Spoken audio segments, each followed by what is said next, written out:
years. It takes 10 years sometimes to be an overnight success. Mm-hmm. And what I think the creative space is creating in terms of bad habits, people think one viral video is going to carry you forward, when in reality you can have a viral video but you don't have a brand.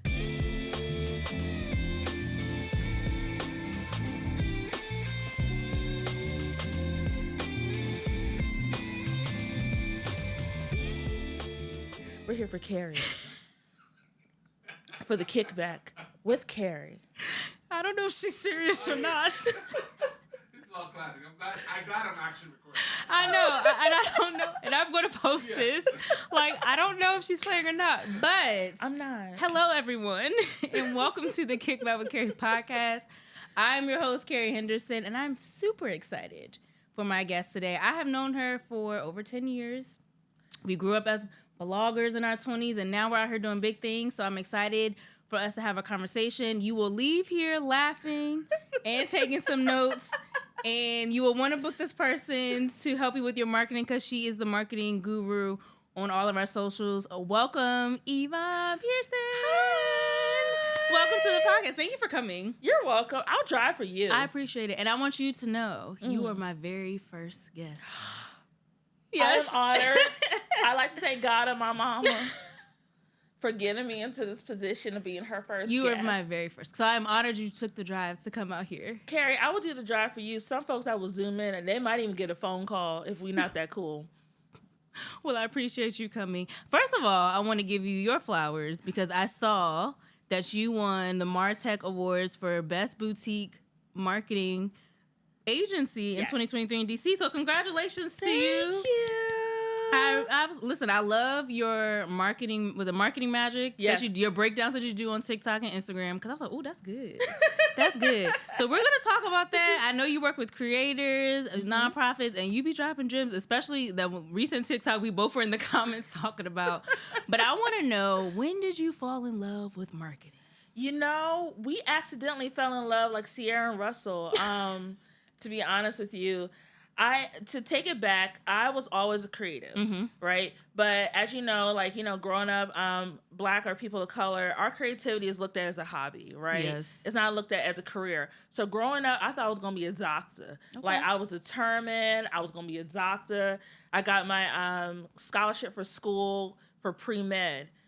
Got into school, saw blood for the first time, dropped. You were like, no, thank you. No, thank you. No, thank you. I got it. And then, honestly, it kind of found me. Like, I took an art history class in Romanticism and Impressionism. And I sat there in the class, and the light bulb just turned on in that moment. And in that light bulb turning on, I was trying to figure out, how do I blend this whole art history with, the business side and creativity? So I created my own major. So I did a major. I know, right? Like, mom was a little worried at first, but she graduated on time in 4 years. Uno, dos, tres, cuatro. 4 years. I created my major in advertising, art, and marketing. I took a combo of art history, marketing, and art classes. And it wasn't until I directed my college's first ever, charity fashion show for the Black Student Union, that all of those things came together. I had to direct the photo shoots. I had to direct the visuals, do the marketing and outreach to different HBCUs and also different clubs and organizations. Yeah. And using that training really made me think, I love being a person behind the scenes who help move those chess pieces forward. I'm the same way. Yeah. You know? Like, everyone thinks marketing folks want to be in front of the camera. Let me tell you something. We don't. We don't. Is that my camera? That's right your there? camera. Okay. We don't. Unless we have to. Exactly. And a lot of times, for those of us who love being behind the scenes, we like pushing others to be in front of it. And what I love about what I do with marketing, and when I initially fell in love with it, is I get to amplify other people's talent through my creativity and my strategic direction. Yeah. So, yeah. But since you like to be behind the scenes, how did it feel? Because we met on the blogging scene. And if you're a blogger, we were 2009, 2010, 2011. That was like the sweet spot. It was. When a lot of blogs were coming out. And so for someone who likes to be behind the scenes, and if you were doing that in college, how did you get comfortable being a blogger, because not only are we writing on our platforms, but we were around when Instagram first launched. Oh my God, them filters, my God. Okay, they were some work. So we're like posting outfit photos, doing all the things, going to all the blogger events in DC. So how did you get comfortable putting yourself out there? Because you even do that now with the stuff that you share online. Yeah. To be honest with you, it takes a lot of effort for me to do that. Like the energy I'm giving you right now, when the lights go off, I kind of go back into my regular mode. I'm like, okay. And it's very surprising for people because like, this is me being myself, but it's very hard for me to like put myself out there. So even when I do my TikToks, I have to like hype myself up. Are you an introvert?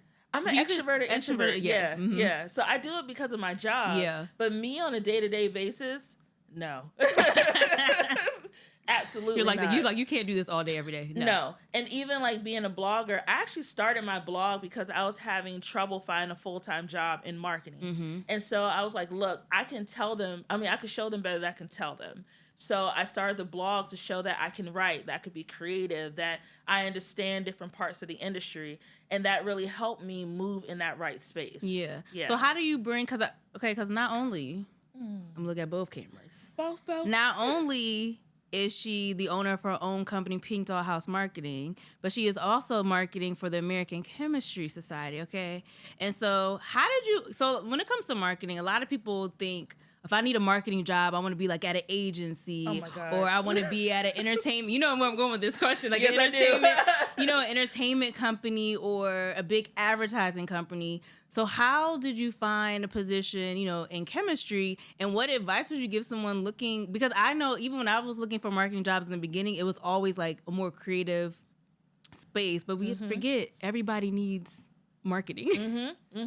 Honestly, again, the universe, let me give props to the universe and the ancestors. Okay. The universe always aligns me with where I'm supposed to be.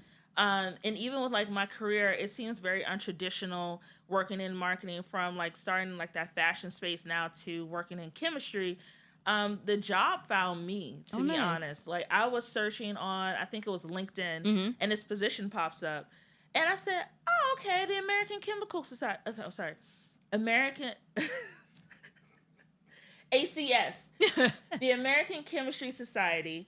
I looked at the role, and I thought to myself, this could be something cool I could do. To be honest with you, Keri, I thought I was going to be bored out of my freaking mind. Because I was like, what do I know about chemistry? Right. First of all, I barely passed biology when I was pre-med. Why do I even want to care about this job? Right. And I have to say, it's one of the best jobs I have ever had. And you look like you're having fun. I'm having so much fun. Because you post all the time when you guys are going to different conferences and different conventions and stuff. And I'm like, she's having a ball with this in her position. So much fun. And honestly, I think for those who are looking for roles in marketing and comms, we have to kind of broaden ourselves out for what we think are the sexy and the cool jobs.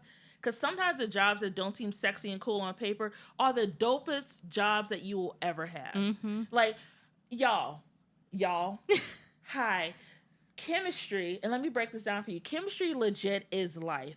Your nail polish, chemistry, your skincare, chemistry, your hair care, chemistry. Hello. All the things that you love is chemistry. Down to photography. Chemistry is also photography as well, which is a campaign that I have coming up for Chemists Celebrate Earth Week.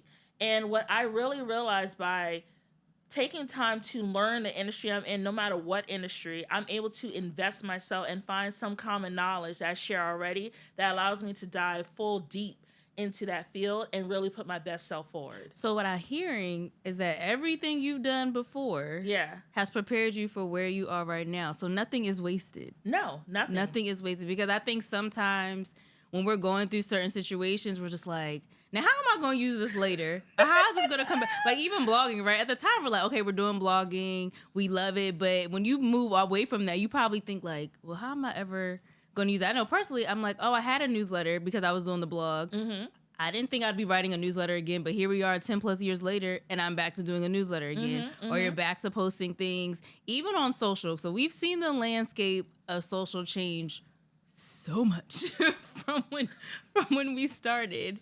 And so even with social, we have to like integrate that, and we're using what we learned, when we were first on the platform to now. And so I've heard you use the term before, sidepreneur. Do you still refer to yourself as a sidepreneur? You know, in a way I do. I'm more picky now in the projects that I take on because my role in marketing has elevated so much. Like I'm a senior in my field. And being senior, I don't have the same amount of time as I did before when I was like a coordinator to take on multiple projects. Gotcha. Now I take on maybe 1 to 2 projects a year. Gotcha. You know, I'm very picky. Kind of that's like a blessing. how... ain't it though? Because everybody ain't able. Okay. Won't he do it? Won't he will? Kind of like how like I look at and I admire people like, I know I say I love Beyonce, but I really do love Beyonce. But I admire people like Beyonce who don't just do something just to do it. And that's how I look at my business. Like even down to my podcast, I want to make sure whatever I'm putting out there represents me to the fullest. And it's not just some half-ass work I just slapped together just to get some downloads or some views. Like, I don't give a fuck. All right. I know some of y'all want to sit up there and be like, you got to post every day to stay relevant. I don't give a fuck. You do not. To be honest with you, Keri, and this is what I also admire about you as well. We post content that is relevant to us, that's relevant to our audience, but that also makes sure that we're not just posting just to post. Absolutely. We're very intentional. We are intentional. Very intentional. And when I look at myself as a sidepreneur, I think about the projects I want to take on and being intentional about being able to give my full self to those projects. Because a lot of times, Keri, I'm working with small business owners, and this is what I specify in small business owners, people of color, minority or women-owned businesses. They cannot hire me full-time. Right. You know, and so when I take these projects on, I'm taking on their projects that they have poured their heart, their soul, and their money into. So why am I going to be a half-ass person and just saying, okay, I have 5 clients on my roster, I just want to check? I would rather take one check and take my time to really dive into what they're doing and to make sure I'm giving them the best results. I love that. And so let's talk a little bit about PinkDollhouse. Okay. So you started in 2017. What inspired you to say, hey, you know what? I am in the marketing space full time, but I also want to create something on my own. I honestly turned my blog into a business because PinkDollhouse was my blog. And then I noticed that I started getting a lot more requests from like nonprofits to be like, hey, can you help us with this? Or can you help us with that? And one thing I don't do is money under the table. No. So I actually created my LLC legally.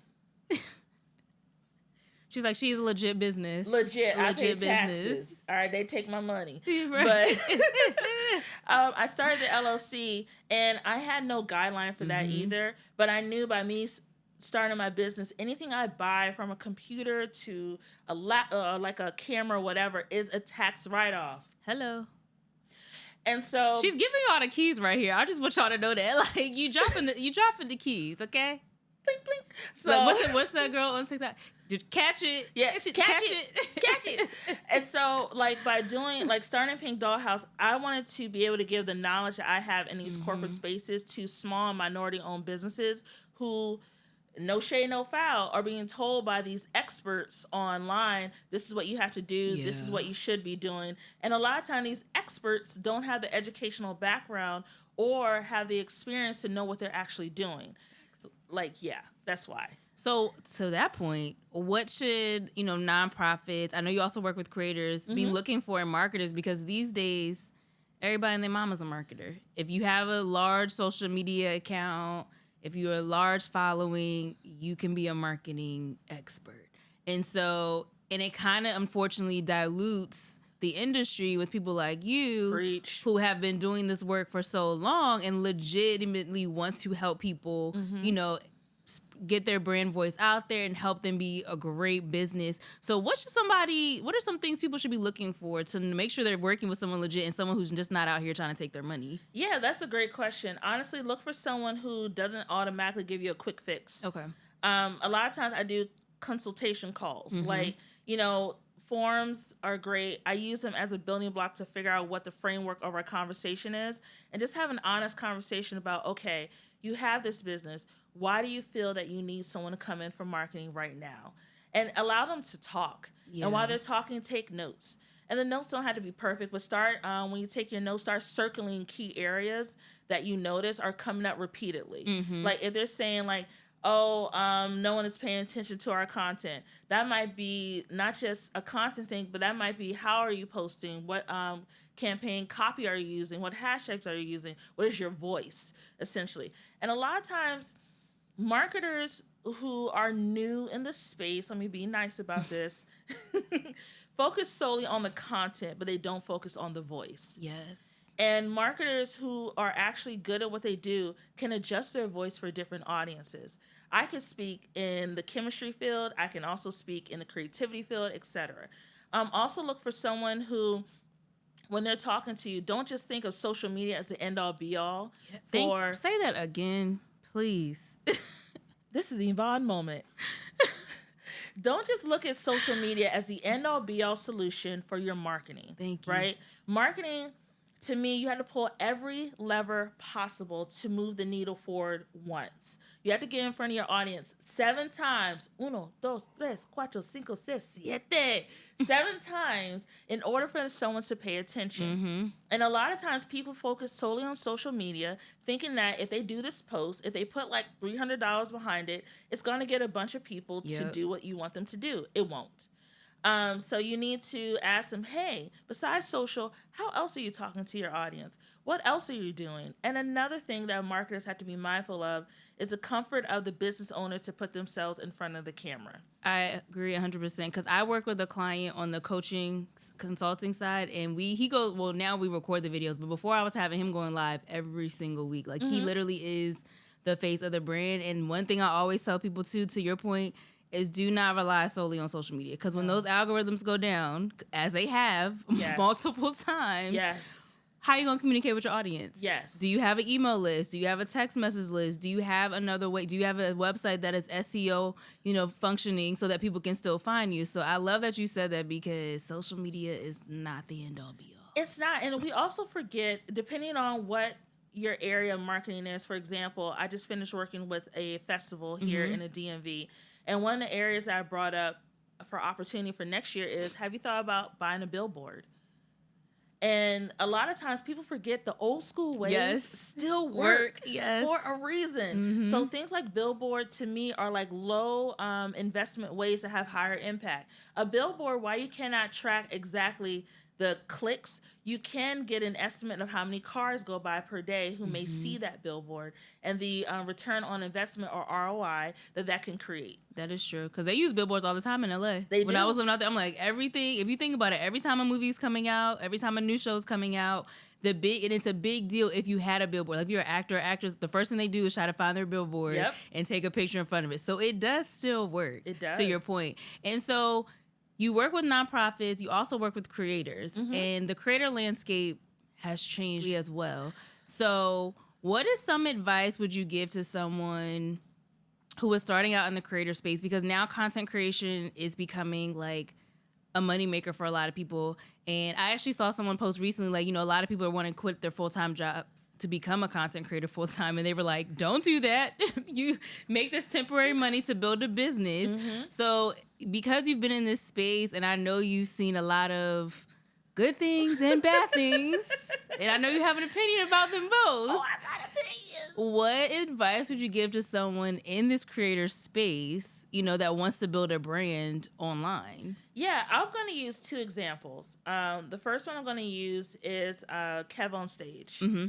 Love Kev on Stage. I do too. I love his wife too, Melissa. Yes. I listen to her podcast with her sister. And then I'm going to also use a smaller content creator who is my pudding pop, Jasmine Katrina. Okay. Or Jasmine Smith is her Gilman name. One thing about Kevin on Stage I love is Kev was consistent. Over 10 years. For over 10 years. Say that one more time, Over Keri. 10 years. Over 10 years. It takes 10 years sometimes to be an overnight success. And what I think the creator space is creating in terms of bad habits, people think one viral video is going to carry you forward, when in reality, you can have a viral video, but you don't have a brand. That's true. People, like, for example, I went viral recently, which I saw that, yes. I did not see that I coming. saw that. But in that viral video, I had to make it clear to those new followers, hey, thank you for following me, but this is actually the content that I create. I'm not going to be out here doing this, all every the time. time. Yeah.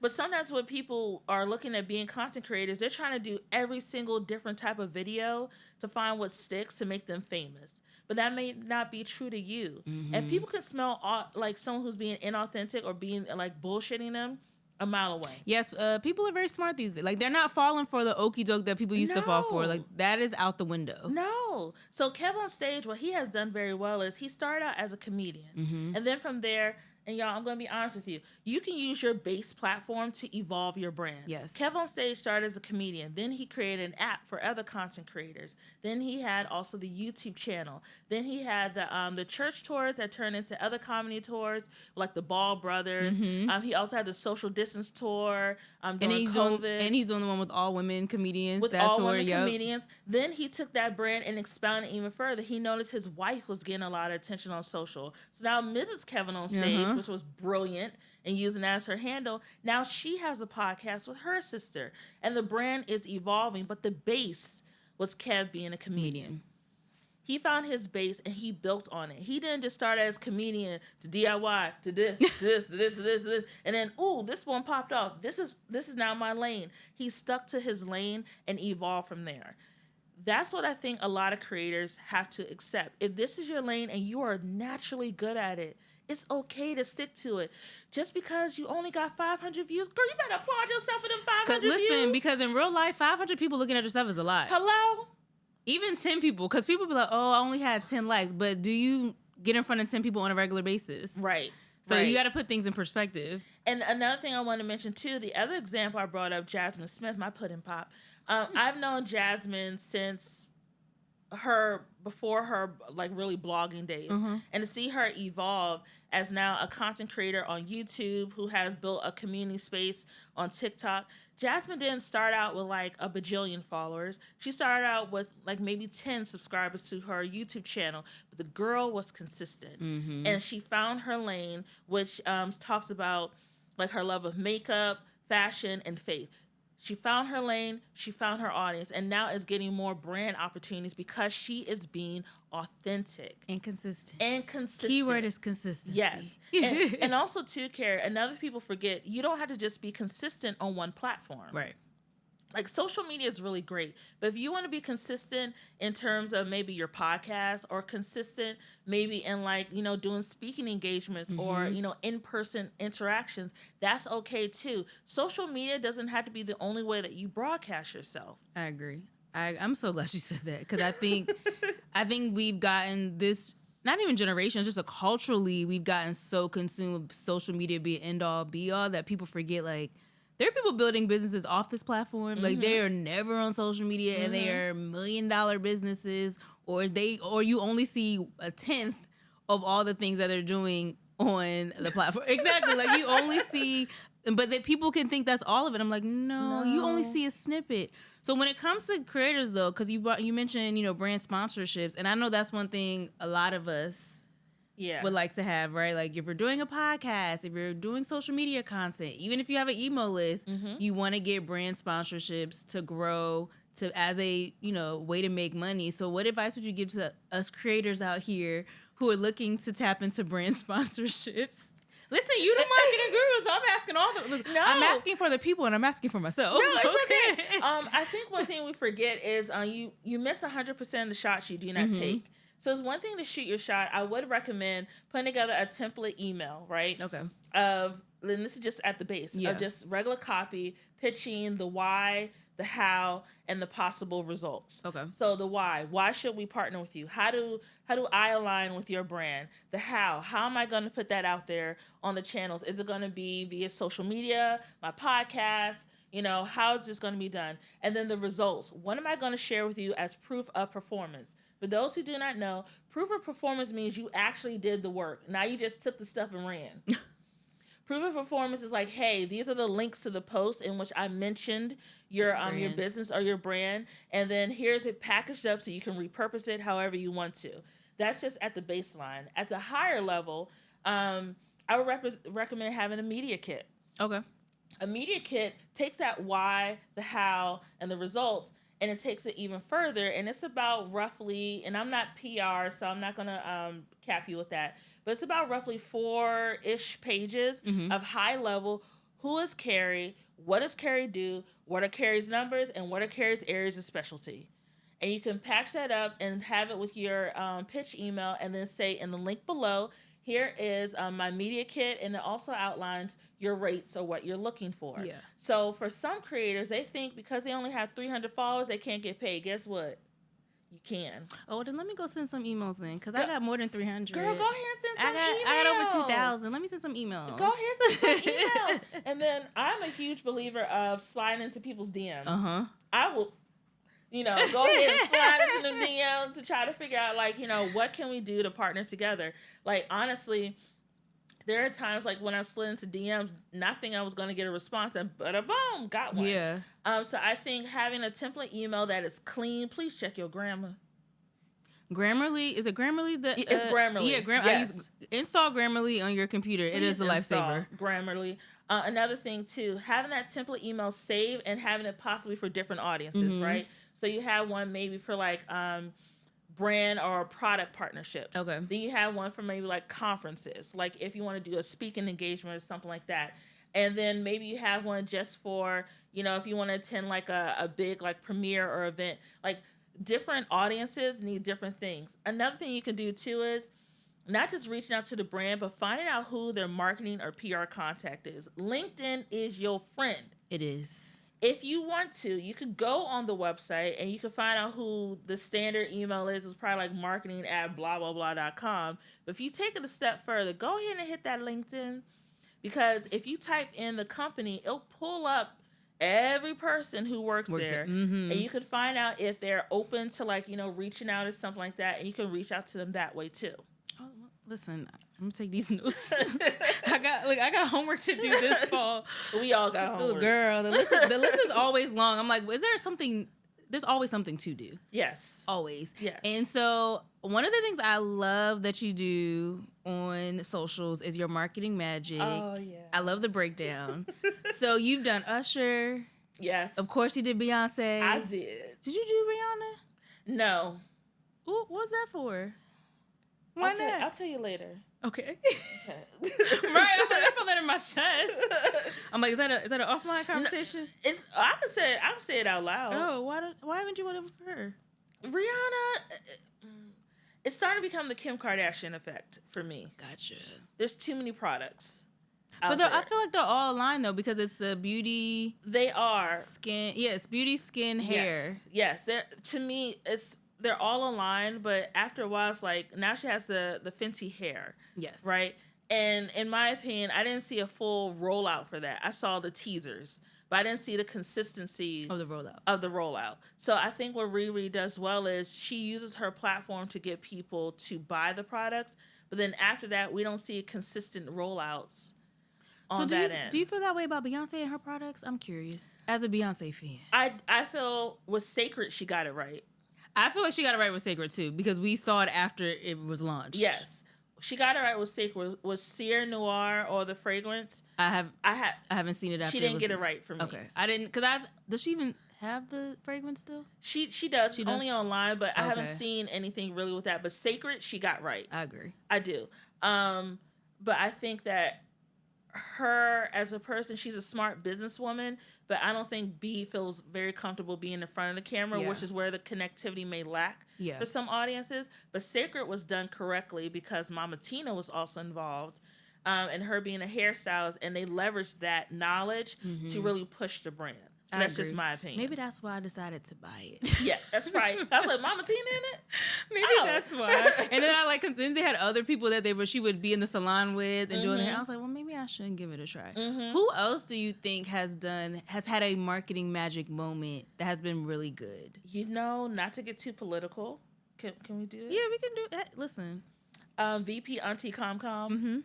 Well, I mean, your video about her went viral, so yes, we can talk about her. I really want to do a marketing magic about that so well. I think because I can tell you right now, when that video dropped, I said, "Ooh, am I getting shoes?"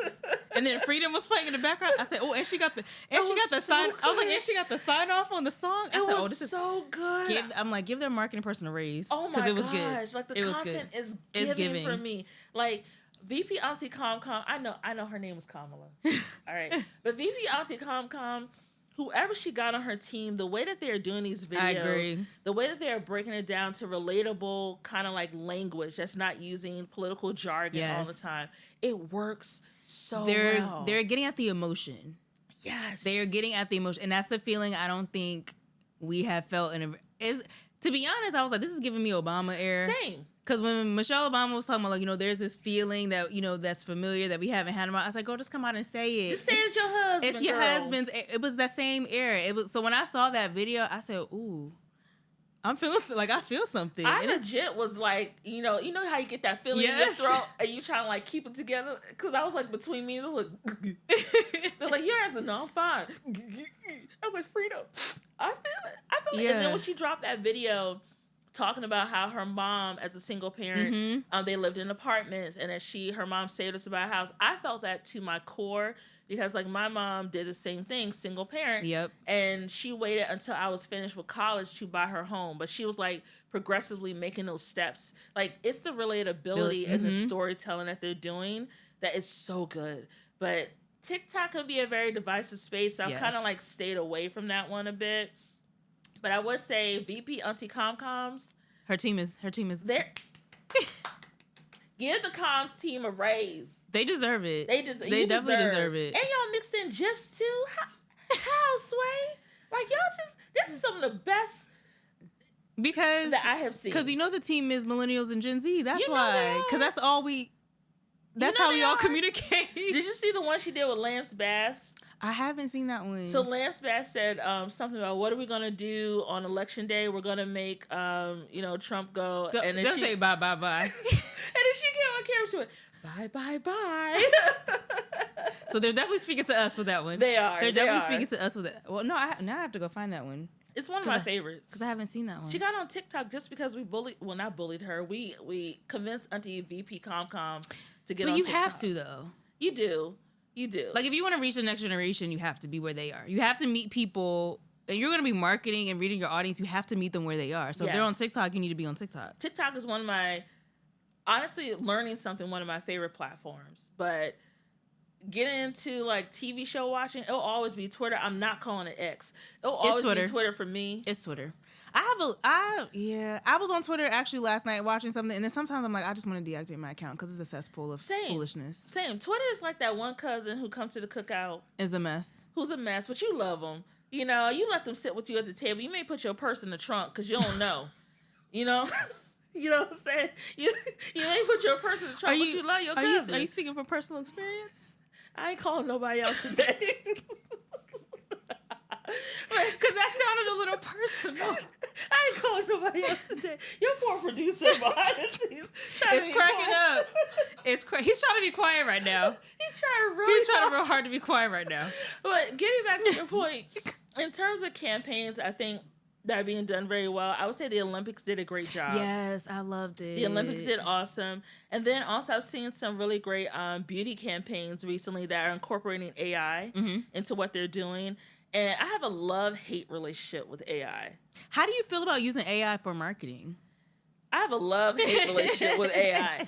I think there's nothing wrong with AI as long as you're being ethical about it. And I think, and I have had this discussion, I think in the marketing field, there's going to be a new lane built that merges legal and AI together, because legal and marketing together, because there's going to be someone who wants to use AI, but there's going to need to be checks and balances for how it's used. Like language, I know everyone wants to use AAVE, but they can't. But you can't.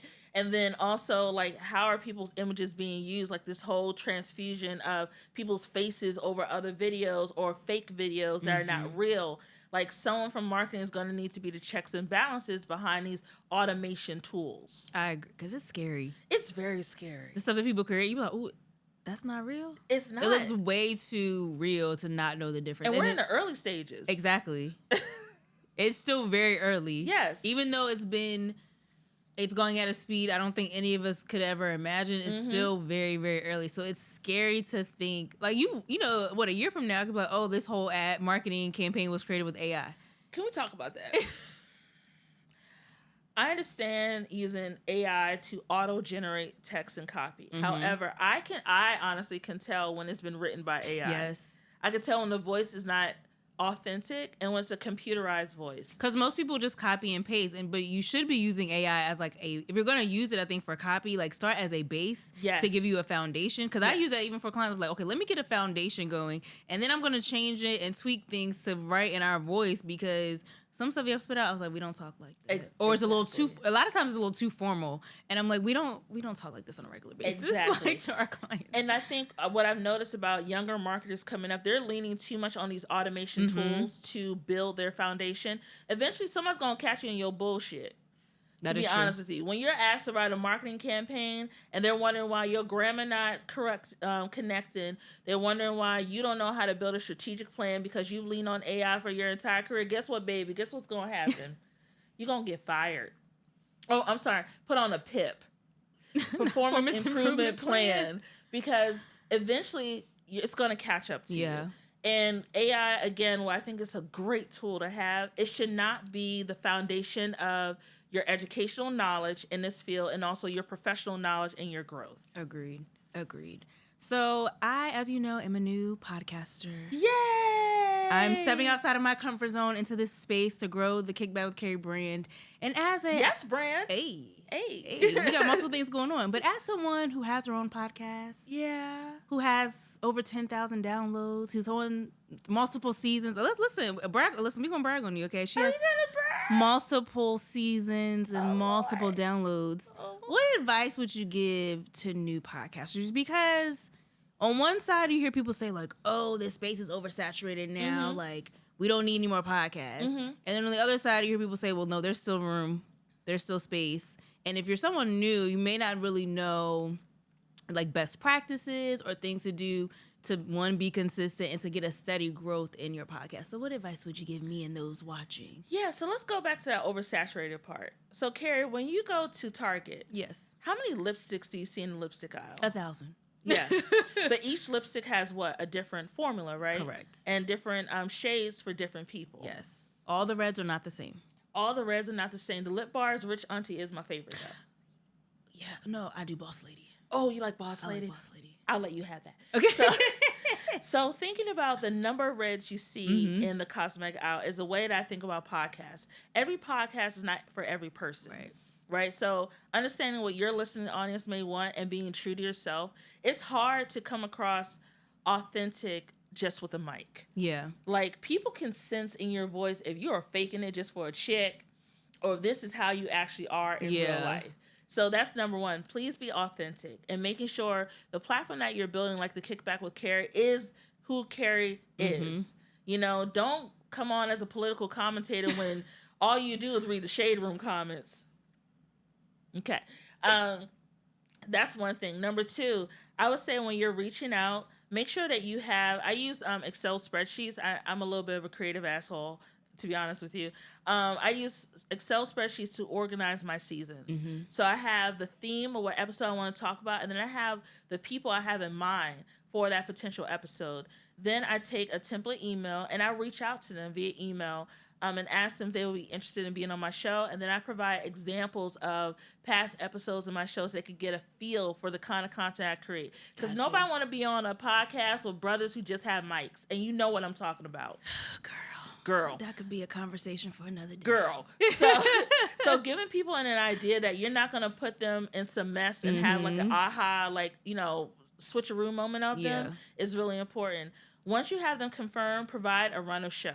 A run of show organizes the show for what people should expect. You know, you have an overview, the question that you're going to ask, X, Y, and Z, and then you make clear to them, this is a part that we'll actually be doing together.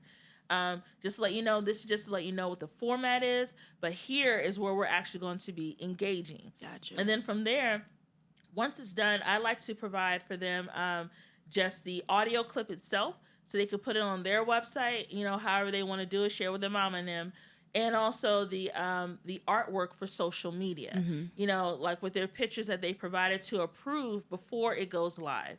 Because no one likes a surprise. Right. Like, I don't want you using a picture I had from 2013. Like, that's not... You're like, I don't look like that now. I don't look like that now. Yeah. Why are you using... That's not me. I'm 37. Don't use no picture when I was in my 20s. But that's just some of the recommendations I have. And then when you start your podcast, it's okay to be on maybe like a couple platforms at first and evolve from there. Everyone wants to grow quickly, but sometimes, you know, being on Spotify may not be where your audience is. I'm surprised. I talk about Samsung users all day long.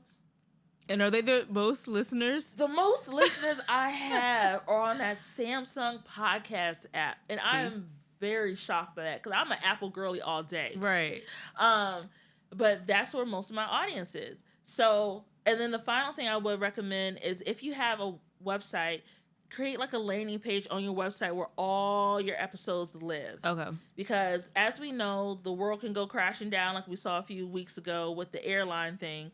And you want your content to live somewhere where if Apple were to crash tomorrow, your podcast is still alive. Gotcha. Those are my recommendations. Well, I appreciate it. Thank you. Listen, I'm going to watch this episode again and take all my notes. As I built this out, I'm going to take all my notes. Look, that's why he's laughing over there, a producer, because he knows. He was like, we talk about this. I'm like, listen. Kyle, was I right, Kyle? Yeah. So one final question. Are we done? No, but this is a good one. Oh, okay. You're going to like this one. Beyonce's Renaissance? Oh, no.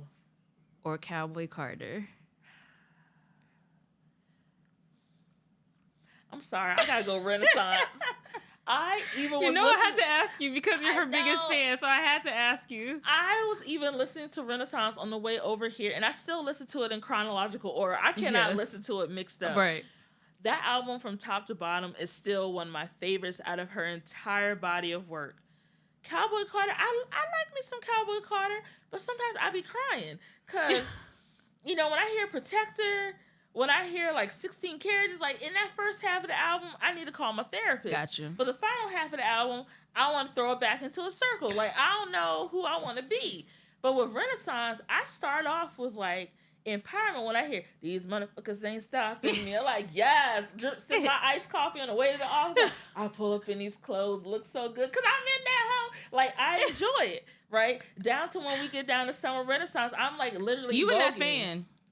Okay, I broke it. Listen, okay, here's a question. Renaissance. Oh, no. Or Oh, no. Lemonade. Keri, why are you doing this to me? You still pick Renaissance? I still pick Renaissance. Okay. However, Lemonade's visuals, besides Black is King, visuals, Lemonade as a visual album, amazing, will win over Renaissance. Amazing, because we ain't got no visuals. Absolutely, you all visuals, honey. We know B, but we still want something. But Lemonade visually was cinematic. I agree. However, if we were to compare Lemonade and Black is King, I know that was not a traditional Beyonce album. It's Black is King for me. Okay. That was an amazing album. Listen, I had to ask you. I know. Because I was like, you the president of the Beehive, so I had to ask. I'm an affiliate member. Code 9481. Not a code, 87. How you doing? Level 6. I just got promoted. But I love Beyonce, and not just from her music. I respect her as a businesswoman and a creative, and that's a line that I like to live on, like the hill I will die on. Let me say that, because creatively she has pushed the envelope. Creatively, she challenges a lot of us, not just to think about the product we're putting out, but the work that it takes to get that great product. And I think there are some creatives out there, not like the ones I named, who just want to put a product out and are not thinking about the total results. Yeah. Right? Like for you, for example, when you do your Kickback with Keri's on TikTok, it is well thought out. I pay attention to that. Well, thank you, friend. You're welcome. Like, first of all, you're brilliant. Well, thanks. Let's give you your flowers. You're brilliant. The fact that you have, in my opinion, pivoted in a way that takes you being a stylist at the core when you start out in this industry to now shifting to marketing is a path that I don't think a lot of people realize you can take. You don't have to live in one creative space forever. You can pivot to others if there's connective tissue between them. And I'm in the space I am by accident. Like, I didn't even seek it out. That's what I'm saying. Yeah, it was like my friends who I work, they're my clients. They were like, yeah, so we need help with our social media marketing, and that's going to be you. And I was like, okay. But think about it too, Keri. You're a stylist, so you know how to visually put things together.